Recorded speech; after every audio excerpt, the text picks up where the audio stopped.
Qaror. Xo'jayeva Asal Matyoqubovna O'zbekiston Respublikasi Ma'muriy javobgarlik to'g'risidagi kodeksining 41-moddasi, ya'ni haqorat qilish hamda 183-moddasi mayda bezorilik huquqbuzarliklarini sodir etganlikda aybdorlik topilsin. Xo'jayevaga Ma'muriy javobgarlik to'g'risidagi kodeksining 41-moddasiga asosan bazaviy hisoblash miqdorini 20 barobar miqdorda, ya'ni 4.460.000 so'm jarima jazosi tayinlansin. Ma'muriy javobgarlik to'g'risidagi kodeksining 183-moddasiga asosan Xo'jayevaga nisbatan 5 sutka ma'muriy qamoq jazosi tayinlansin.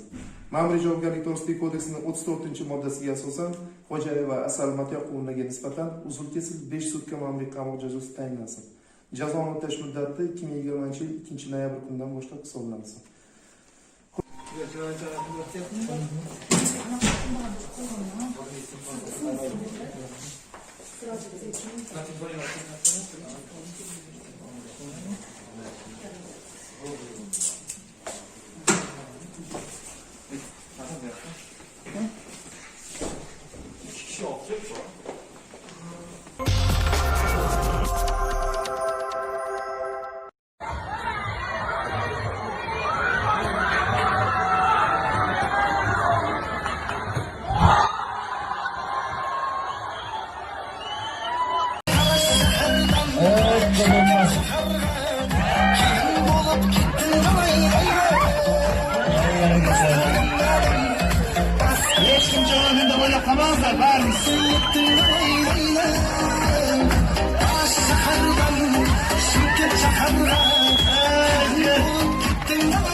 Nossa!